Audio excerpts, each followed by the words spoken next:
Dasuye kubaramutsa abakunzi ba televiziyo Renaissance nongenda bahani ikaze muri ano makuru muri w'ikirundi twabateguriye nayo tugira tuyahere ku nkuru ziyagize. Itahukanwa ry'abasirikare b'abarundi bari ku rutonde rw'abataha ryo baharigiye gusubira gutangura muri Somalia naho leta y'u Burundi yari yarananye gukurayo abasirikare bagera ku 600 bakiri ku butaka bwa Somalia. Nayo kubuza abafungwa ba politiki uburenganzira bwo kwivuza vyabaye ndanse mu mabera atandukanye mu gihugu cy'u Burundi bimaze gusinzikaza abatari bake bamwe muri bo bakanasiga ubuzima nkuko tuzakwibwirwa n'ishirahamwe Rukristu Akat Burundi. Nayo hanze y'u Burundi igihugu cy'u Rwanda cararungitse ikigendajuru ca mbere kuva cabaho kizofasha mu gutanga amakuru yihuta ku bihinga ngurukana bumenyi mu mashure yo mu gihugu hagati. Reka nsubire ndabifurize ikaze muri ano makuru mu kanya nidonido.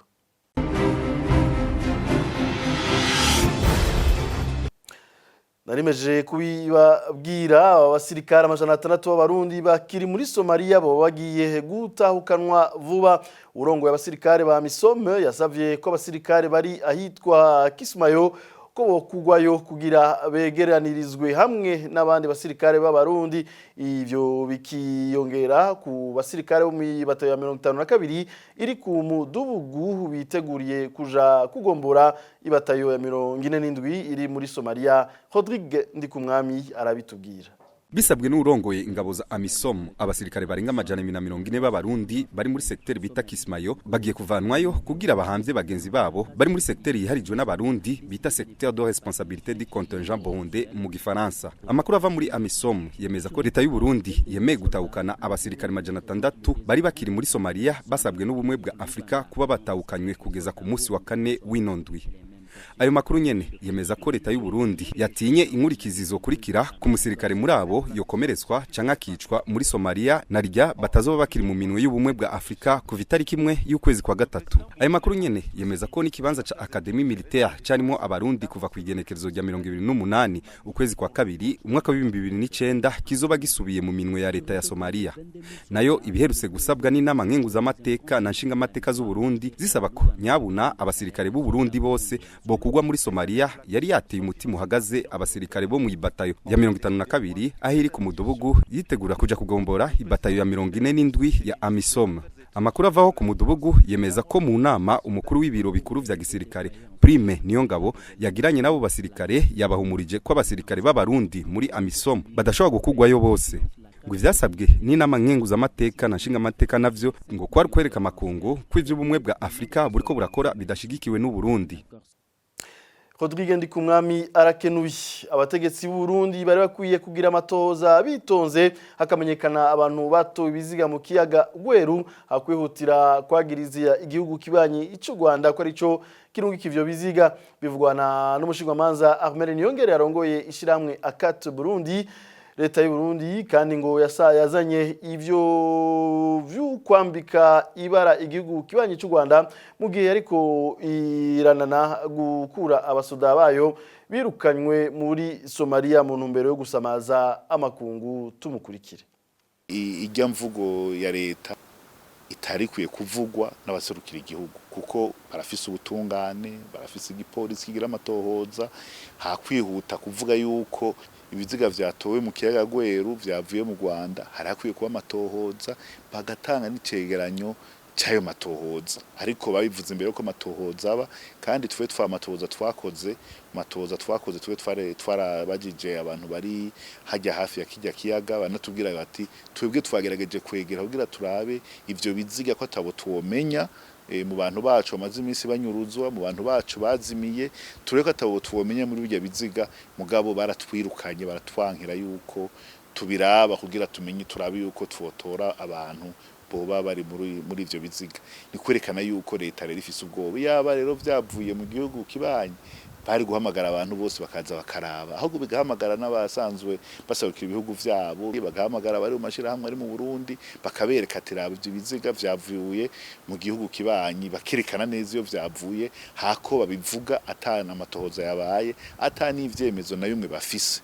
Rero mu bigero vyashitse cyane cyane mu gihe abasuda b'abarundi bariko barirukanwa muri Somalia mu Burundi murazi yuko bamaze kugira ingendo kuza baratanga amakuru kuza bararondera ibintu bishobora gusamaza abantu yaba makungu babizanye rero mu gihe bariko baranana yuko basutaba Abarundi bari muri Somalia bataha ko ari kugira bereka baza n'iyindi ikindi kintu gishobora kubasamaza mu kuvuga yuko igihugu kibanye kiyo kiraganagura abantu bariko batora ibiziga mu biyaga mugabo warabonye yuko ataco bivuze kuko barazi neza ko atamatohoza Burundi bwagize barazi neza ko atabiziga vyariko biva mu kiyaga ca Gweru bivuye mu gihugu kibanyi vyerekana neza yuko ubutegetsi bw'Ibujumbura bubifisemwo uruhara kuko biranka amatohoza bukanka n'amatohoza mpuzamakungu aza kwerekana ayo mabi yose ariko arakogwa mu gihugu.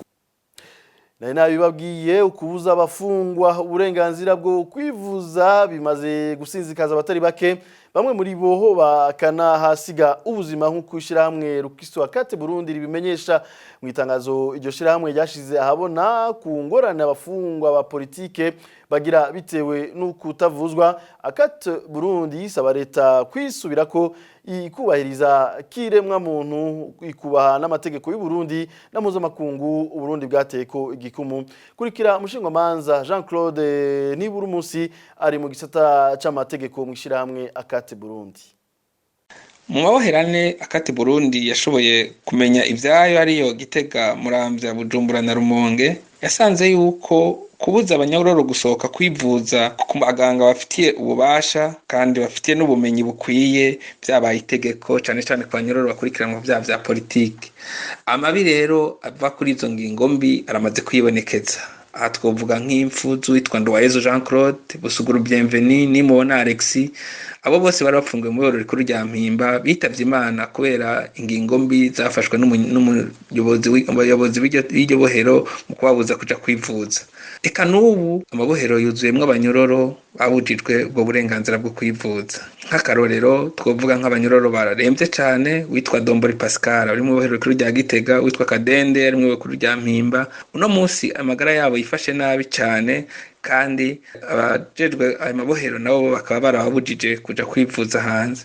Tukaba mbere dusavye ko umuntu wese yokora ico ashoboye cose kugira ngo abo banyororo tuvuze bashobore kuronka uburenganzira bwo kuja kwivuza hanze kugira ngo ntidusubire kubona aya mabi twavuze aho hejuru.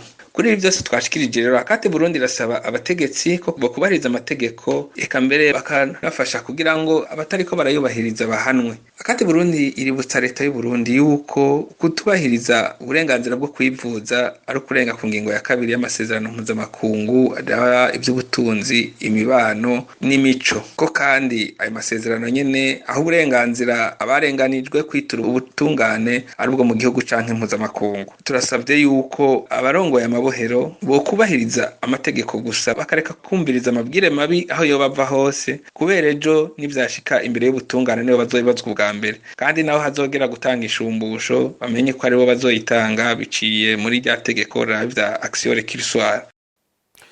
Mu nkuru nayo twateguriwe n'urunani rw'amaradiyo Inzamba, RPA na televiziyo Renaissance, uyu munsi tubabwira ibijanye n'ibikogwa vy'inama nshingamateka mu bibazo bitandukanye. Abatari bake baribaza ingene haba ikibazo c'ibura ry'igitoro amezi arenga 3 ariko abashinga amateka ntibabaze leta igituma kibura.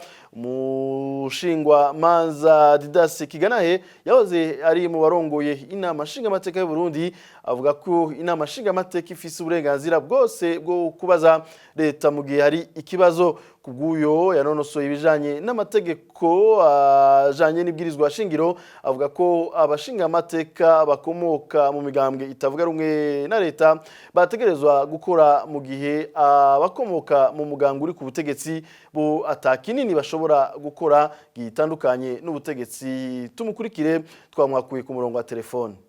Inama nshingamateka yafite ububasha bwo kubaza leta uburyo iri kitora inyishu ku bibazo biteye abanyagihugu. Nk'icyo kibazo wumva cy'ipeteroli kimaze iminsi cabaye ndanse, abashingamateka barafise uburyo botuma ko leta ikaza imbere y'inama nshingamateka ikisigura igatanga umuco ku bibazo uko bimeze n'uburyo bariko bagerageza gutorera umuti ivyo bibazo. Inama nshingamateka ifatira ku ibwirizwa shingiro, igafatira ku mategeko ngenderwako agenga ibikorwa mu nama nshingamateka, yerekana neza uburyo inama nshingamateka cungera ibikorwa vya leta. Inama nshingamateka, abashingamateka bashobora guhamagara umushikiranganji bakamubaza ibibazo agaheza akavyishura, abashingamateka bagaheza bakamuterera mu vyiyumviro bishobora gufasha gutora inyishu kuri ivyo bibazo biba biteye mu gihugu, hanyuma gutyo leta n'inama nshingamateka zigakorera hamwe kugira ngo izo nzego zitore umuti w'ibibazo abanyagihugu baba bafite. Ubundi buryo inama nshingamateka ishobora gukora nuko iyo abo ibona hari ibibazo bene ivyo bihambaye irashiraho umugwi ukawuha uburyo bwo gushobora kuja gutohoza neza kugira ngo uwo mugwi uheze uze kugira raporo, hanyuma iyo raporo inama nshingamateka ikayikorerako, igashobora no gufata ingingo cyo mu gifaransa bita resolution, hanyuma iyo ngingo ikayirungikira leta kugira iyereke ico itegerezwa gukora, aho ifise ikosa canke aho itegerezwa kugorora, eka ikerekana bishobotse uburyo umuti w'ico kibazo ushobora kuboneka. Birashoboka yuko inama nshingamateka itagira ubwira nk'ubwo, na cane cane iyo benshi muri bo bava mu mugambwe uri ku butegetsi, baca bagira bati bene wacu barabibona. Didas Kigana, mbega mwibaza yuko uyu munsi abashingamateka boba bafise ubwo bubasha bwo gutuma kumushikiranganji mu gihe bitarakorwa, mwibaza yuko ubwo bubasha bufite no munsi? Ubwo bubasha barabufise, kandi na cane cane barazi yuko babufise. Muri demokrasi canke ibihugu bikorera ku mategeko ya demokrasi, inama nshingamateka yama ifise ububasha bwo gutuma ko leta ikayumvira kuri ibi bibazo canke biriya, mbere ikanaronka raporo y'uburyo leta iriko irakora uko amezi 6 aheze. Ubwo bubasha rero inama nshingamateka irabufise, buranditse mu ibwirizwa shingiro, buranditswe mu itegeko ngenderwako ry'ibikorwa by'inama nshingamateka. Mugabo ko ayo mategeko abaho ni kimwe, ikindi nuko bayashira mu ngiro. Rimwe nariko ndavuga yuko iyo inama nshingamateka irimwo abashingamateka benshi bava mu mugambwe uri ku butegetsi uri kurarongora igihugu, hari aho bisinzirira bati bene wacu barabibona, kuko urumva bava mu mugambi umwe. Aco gituma vyiza abashingamateka bava muri opposition naho bari bakeyi, kuko ivyo ntibisaba kurinda gutora. Naho bari bakeyi, umwe arashobora kwandika ati nyakubahwa perezida w'inama nshingamateka, ndagusavye untumire ko umushikiranganji ndamubaze ibibazo nibi. Ivyo jewe uko nasize inama nshingamateka ikora, umukuru w'inama nshingamateka ategerezwa kuvyubahiriza. Ano makuru tubananize hanze y'igihugu, gukuraho intambamyi kuruja n'uruza rw'abantu n'ibintu mu kirere nivyo bizotuma abakenera amashira hamwe y'amakompanyi y'indege biyongera. Ibi ni byashikirijwe n'umukuru w'igihugu cy'u Rwanda Paul Kagame ari ku munsi wa gatatu, aho yari yatanguje inama y'imisi 2, inama ibaye ku ncuro igira 4 yiga ivyerekeye iterambere ry'indege muri Afrika. Tumukurikire. 16 countries in Africa, ibihugu 16 vya Afrika harimo n'u Rwanda ntibishika kwibahari, no kuvuga hafi 1/3 c'umugabane wa Afrika. Ariko buri gihugu ca Afrika gishobora guhana ibidandazwa n'ibindi biciye mu kirere. Murumva rero ko ufatiye uko ibihugu vyacu vyubatse ntivyoba icitwazo kuguma mu bukene. Ibi biratanga isiguro ku kamaro ko korosha imigenderanire, kandi biriko biratanga karusho kuva mu mwaka uheze. Ikiza imbere muri ivyo twashitseko no kugurura isoko rimwe mu vyerekeye ingendo zo mu kirere. Protectionism among ourselves kuba nyamwigenda ko hagati yacu no kutabona kure bituma isoko ryacu riguma rifise ibibazo bigatuma kandi rizimba arico gituma vyogabanya amahirwe ku banyafrika gukuraho ingorane ku ruja n'uruza rw'abantu n'ibintu bizotuma abakenera amashirahamwe y'indege biyongera. Steadily increasing demand for commercial air services in the years ahead. Mu gusozera no makuru igihugu cy'u Rwanda yagejeje kurungika ikigendajuru ca mbere kuva cabaho ico kigendajuru ikazofasha mu gutanga amakuru ku buhinga ngurukana bumenyi yihuta mu mashuri yo mu gihugu hagati. Ino nkuru twayitegurira mugenzi wacu Innocent Habumugisha. 3 2 1 top et décollage VS21 OneWeb F6. Igikorwa cyo kohereza iki cyogajuru cyabereye mu gace ka Guyane muri Amerika y'Amajyepfo. Ni igikorwa leta y'u Rwanda ifatanyijemo n'ikigo mpuzamahanga cy'itumanaho cyitwa OneWeb. Minisiteri y'Ikoranabuhanga na Innovation mu Rwanda yatangaje ko yishimiye gukorana n'iyi sosiyete kuko bizaha igihugu amahirwe yo gukoresha ibyogajuru by'iyi sosiyete mu gutanga internet yihuta kandi ku giciro gito. Kugeza ubu mu Rwanda abaturage basaga 96% nibo bafite internet ya 4G mu gihugu hose. Ku ikubitiro internet izatangwa n'iki cyogajuru izahabwa ishuri rya Saint Pierre rihereye ku kigwa cya Nkombo kiri mu kiyaga cya Kivu. Abiga kuri iri shuri ni nabo batanze izina ry'iki cyogajuru icyerekezo. Minisiteri y'Ikoranabuhanga na Innovation mu Rwanda ivuga ko kugeza internet muri aka gace hakoreshejwe umuyoboro wa fibre optique byari bihenze kuko byatwaragera kuri miliyoni 2 z'amadolari ya Amerika. U Rwanda rubaye igihugu cya gatanu cya Afrika cyohereje icyogajuru mu isanzure.